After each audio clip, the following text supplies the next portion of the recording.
bounce, playful, unfussy conversations with SoCal arts and culture stars. I'm your host, Susan Petrella, a lifelong arts and culture patron / advocate and the rockstar consultant who rocks your business to success. Each Wednesday, I'm hanging out with cool, clever, creative individuals. Today's guest is Ben Quinn. Ben's an artist living and working in Los Angeles. His work deals mainly with imaginative introspection towards the extramundane through painting and image, sometimes accompanied by installation and sound. He's had several recent exhibits. In 2021, he collaborated with Acne Studios for a women's spring-summer runway collection. Welcome, Ben. Thank you for having me. Well, what does that mean? Imaginative introspection towards the extra-mundane through painting an image, sometimes accompanied by installation and sound. What does all of that mean? Yeah, what does all of that mean? Okay. I love those kinds of statements. It means that I am sort of a daydreamer. Okay. And a lot of my work is pretty internal and deals mostly with my experience in my mind and less with the external world. Extra mundane is like the opposite of mundane. It's a funny word, actually, that I like, but it means like spiritual, esoteric, sort of the opposite of like, you know, a regular ballpoint pen or something like that. So how do you do that? I know a very prominent jewelry designer who kind of like, I don't know, goes into almost like a trance and designs kind of come to him and he creates these pieces of fabulous, fabulous jewelry. I mean, is that how your paintings come about, or do you write down, like you daydream and you write this down, or you daydream while you're working, or? I'm daydreaming all the time. Oh, you're daydreaming. You're daydreaming right now. Honestly, a little bit, yeah. But for the star works, because I have image-based. Yeah, tell us about the star works. Very interesting. The star works, I mean, I don't have a drawing practice anymore. I would like to start drawing, but Yeah. there's no like precursor design or anything. They're all just sort of envisioned and then executed, and they change a little bit as they go, and I'm trying to allow the flow and form of the star to do what it wants to do. Initially, I've been painting the star motif for almost 10 years, probably. And what does that mean to you, the star? The star is just a very encompassing icon for sort of like, well, it means a lot of things. It means a lot. Spirituality, the human body, abstraction, because the stars in the sky are not five-pointed, you know, but it's like a gesture towards the unknown, which I think about a lot. Okay. But the star initially started, I don't even know the exact origin point, but they started much softer, and they're all painted with watercolor. That's my primary medium. Okay. So when they started, they were very much more watercolor paintings, More ethereal then? more ethereal, yeah, less Okay. structure, more bleeding, and like the watercolor doing its thing and expanding on its own. And then over the past, I guess, decade now, I don't know why, but they've gotten more rigid almost every year. Mm-hmm. But I'm almost ready to go back. To the ethereal? The opposite direction. Do you know why they became more rigid? I don't know. I have to ask them that. Okay. Because I do sort of like, you know, I envision and then I execute. That's not the right word, but you know, I paint. So you have a blank canvas and you just start, or do you do like a study, or do you No, sketch? Or? I don't do studies. Okay. I think. You think, and you just like thinking in front of And a then I blank sort canvas of and see it a little bit, or Okay. at least the beginning of something, like see it in your mind's eye then? essentially, yeah. And the piece that I brought today, like the large format diptych, I definitely had like an outline for, you know, where it's Okay. like I know it's not like rules, but there's like sequencing, like There's a lot of math involved too, right? And these ones that are more defined? not quite math, but structure, I guess. Structure? Structure, yeah. But to have them turn out so nicely, you have to measure, right, somewhat? No? No. Wow. There's no measuring, there's no tracing, it's kind of just like hoping. Or maybe you were a mathematician in another life. Okay, that's coming through. I've just been painting for a while, so it's like Oh, you got it down. I have a feel for it, I guess. Yeah. Okay, and how do you choose the colors? That's a good question. It sounds a little silly to say I let them choose themselves, but I do. Okay, so you talk to your paints. A little bit, yeah. Okay. I do. Okay. Because primarily it's like rainbow spectrum.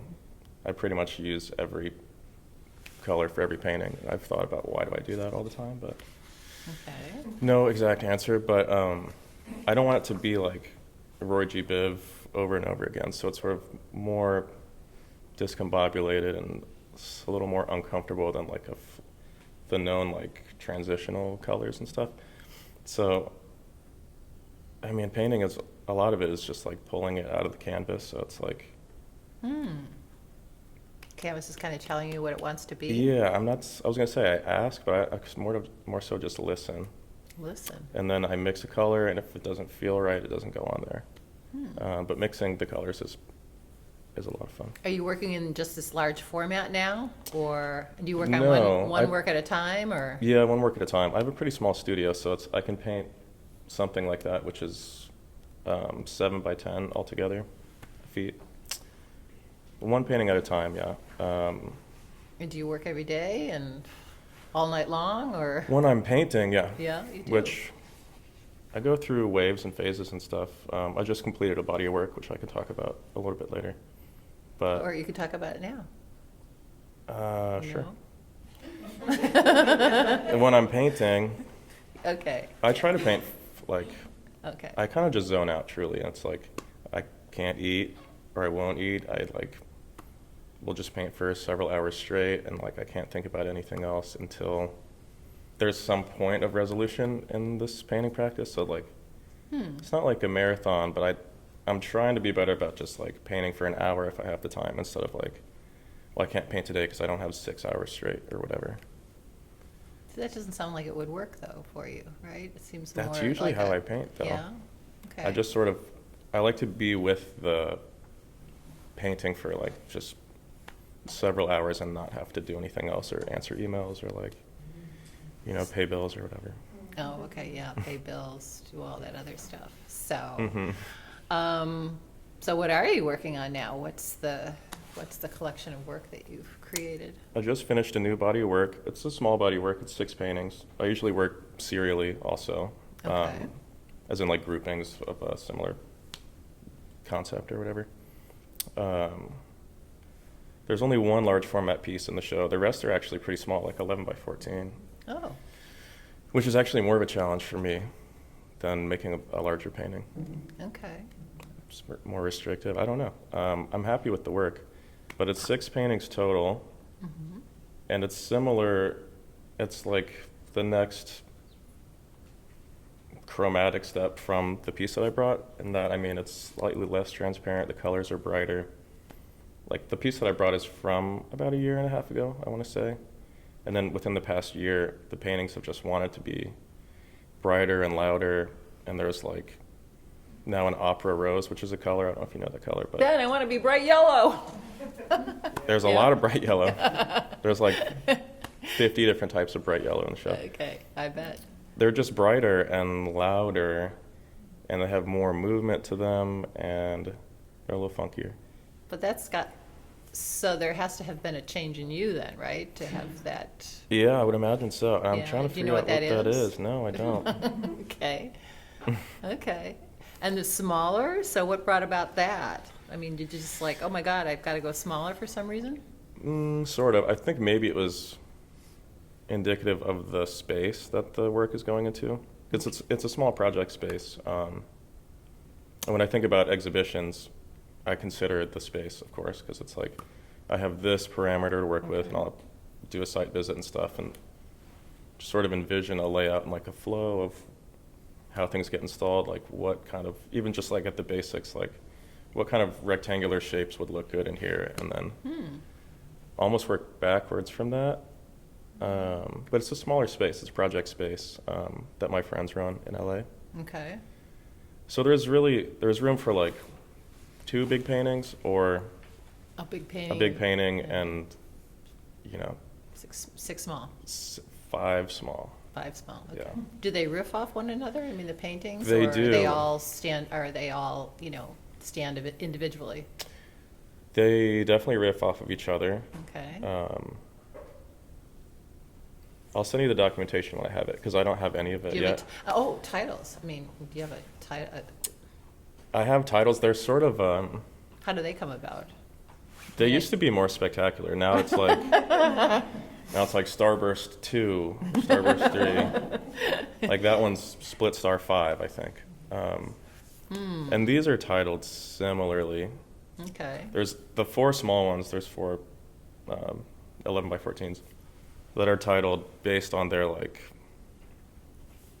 objective appearance almost, but it's like 1 3 2 3 3 3 4 3, and it's a background and a foreground, and then the foreground is 1. There's 3 elements in the background, stars, and sort of like reticulating stars and circles is kind of what I've been doing for a long time. When they're together, I see them as like a vibrating pentacle in a way.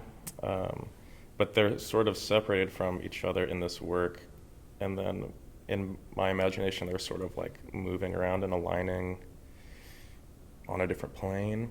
But it's like foreground objects. There's 1 focal, there's 2 elements, it breaks up into 3, and then 4. And there's 3 constant things happening in the background. It's hard to explain without like the work behind me, but sequential titling. David, go run and get the painting and put it behind us or whatever. Well, there must be, I don't know, in another life, a mathematician or something, or an astrophysicist, or... It's just not even math. It doesn't even make sense. Huh. And I don't think it has to make sense either. It doesn't have I to think make about that all the sense. time. I think I'm done making sense. Oh, okay. I'm You don't want to make... Okay. I mean, I try to make sense out of stuff, and then it's just like, Why? why? So what else have you done? You had a terrific opportunity for, to do some clothing or a women's spring-summer runway collection. That must have been pretty awesome. Oh yeah, that was great. So that's the thing about time too, is like this Swedish fashion house called Acne Studios discovered my like original star paintings, like the more ethereal washi paintings that I made many years ago. They discovered them, many years after that. I don't even know how they found them. And then they contacted me basically for like a list of available works, and they just wanted to buy work. And I told my friends who are like in the fashion world that Acne Studios reached out to me, and they were like, dude, you gotta tell them that you want to work with them. And I was like, I don't know, I'm a little shy. And then I did, and then like the next day we were on Zoom, and then we collaborated, and they licensed a lot of my paintings to be produced onto, it's like a full Paris Fashion Week runway show, which was really cool. And the watercolor translated really beautifully onto different materials and garments that they were producing, and it was really fun to see. Did you get to go to the runway show? No, because it was COVID. Oh, yes, right. 2021, bum. I did everything I could to try. I was emailing the French consulate, like, I actually have business over there. Nobody got back to me. But I actually watched it. I was on a plane, but I watched it on my phone on a plane as it was going live. Oh, wow. But it looked great, and then I watched it again. But I was supposed to be there, but So would you like to do more of those types of collaborations, or I have you would, had the opportunity? Yeah. I've had the opportunity to work with other brands. Acne Studios is like the number one for me. If they want to work with me again, that'd be great. We're still in touch, but I have some friends that also have a clothing line that I might do more like streetwear stuff, but more... What kind of design would you do there? You probably don't want to give it away. I kind of like the overall printing thing, like to take one of my paintings and have it be like the entire interior of like a jacket, or like so you kind of like hidden open it color, and yeah, something like that, or like very all over bespoke, print, right? Yes, or maybe even like a full color painting that's like a little, lapel or something. I don't know. Oh, interesting. But that's on the table, just with my friends that are, live in my neighborhood that have a clothing company. Okay. So is there a day job, or is it all Yeah. painting? All painting all the time? It was at one point, which was great. It's all art all the time. I All work the for art all an the art time. gallery in LA. And I've been working basically part-time as like the preparator for many different galleries for a long time as like, honestly now main income, even though it's not very much money because it's part-time, but that's all to support the painting practice, you know? So pretty much all day, every day, I'm looking at art or handling art or thinking about art. It's a little tiring. But yeah, the day job is art related. So. Okay. And it's a little tiring, you said? It's a lot of art. Yeah. It's a lot of art. Yeah. Which I love, you know. You love all the art? I don't You love see? all the art, Okay. but I love art You love art. and making it. Okay. Okay. Well, Yeah. that's pretty neat. So tell us about, so you're going to be in David, your show. When it's Pacific Daylight Time again?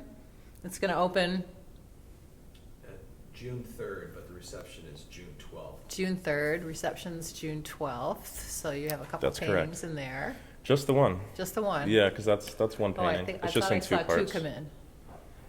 It's one painting in two parts, yeah. Oh, one, Mm-hmm. how do you have a painting in two parts? It was like two different paintings.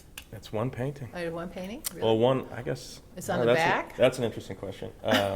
Okay, good. One artwork, two paintings, but it's a diptych, so it's like, Oh, I see, okay, now I You get know, it. they go Okay, together, yeah, they go um, together, okay. Okay. yeah, they Hmm. meet in the middle. Do you like to do those, diptychs? I do, yeah, I've made a series of those also. I have a lot of ideas all the time, but this particular work is like, it's again reticulating stars and circle motif, but they meet in the middle and they also like reflect almost perfectly on the edges as well, so I could potentially add on to that indefinitely or like infinitely.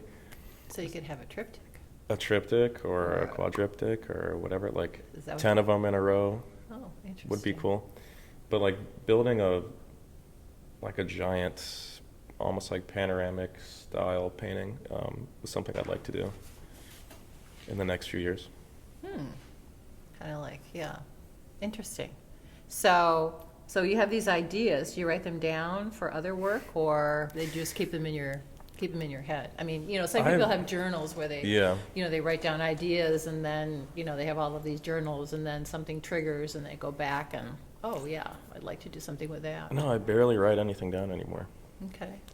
Which, again, like with the drawing thing, I should keep maybe better practice of that. But if it's retained in my memory, it's probably worthwhile, I think. So I just think of stuff, and then when it's time, or I'll act on it. I will write a little bit, but it's just in my phone, notes on my phone, just rapid inspiration or whatever. But So you don't work from you don't take a photograph and work from a photograph at all? Like, No, you're not for looking at these. NASA's Hubble pictures from the Hubble telescope or anything like that to do something with, no, but I love those images, yeah, space, Space, the abstraction of space, too. No, not from a photo. I mean, there's inspiration all around, but it's, the form that it's taking is it's like reducing it to a continued motif, essentially, which is just, I'd rather talk about it than make work about it, the things that I'm interested in. So if you could do anything with your work, what would you do? If I could do anything? Anything at all? I mean, I do like installation. It's just, I've made a lot of installations in the past of for example, one Like artwork sculptures was, type yeah, sculpture like type? sculptural type stuff, or like interventions, I guess you could call them. For an exhibition I had in 2018, I had mapped out, I think, a 10-foot by 10-foot star with plotted dots, and then I drilled holes in the wall, and then there were thousands of nails that I put in the wall backwards, so it was like a nail bed of a giant star nail bed sticking out of the wall. Oh, very I'd cool. like to do that again, but maybe with more of a composition in a space, I think could But be attached cool. to a wall though versus something that would be more freestanding? Yeah, freestanding I have less ideas for. I'm very attached to the wall, I guess. Okay, okay. Well, that's okay. As long as the wall loves you, It's a lot of, continues to love you. two and a half dimensional work. 2.5 dimensional work. Okay, Mhm. so you're not going to be like, putting a sculpture like Banksy on, Westminster Square or whatever. Not anytime soon. Okay. Well, thank you very much. Thank you for Yeah, sharing your thank you. story with us, Ben. You've made Bounce Bounce. A special thank you to our generous sponsor, Coastline College, its Fine Arts Department and Art Gallery, David Michael Lee, Director, Curator, and Professor. David's also Bounce's wonderful producer. Thank you, David. Until next time. Questions? Stay put. What do you think of solar with? And that sort of that installation star pattern? I'm into them.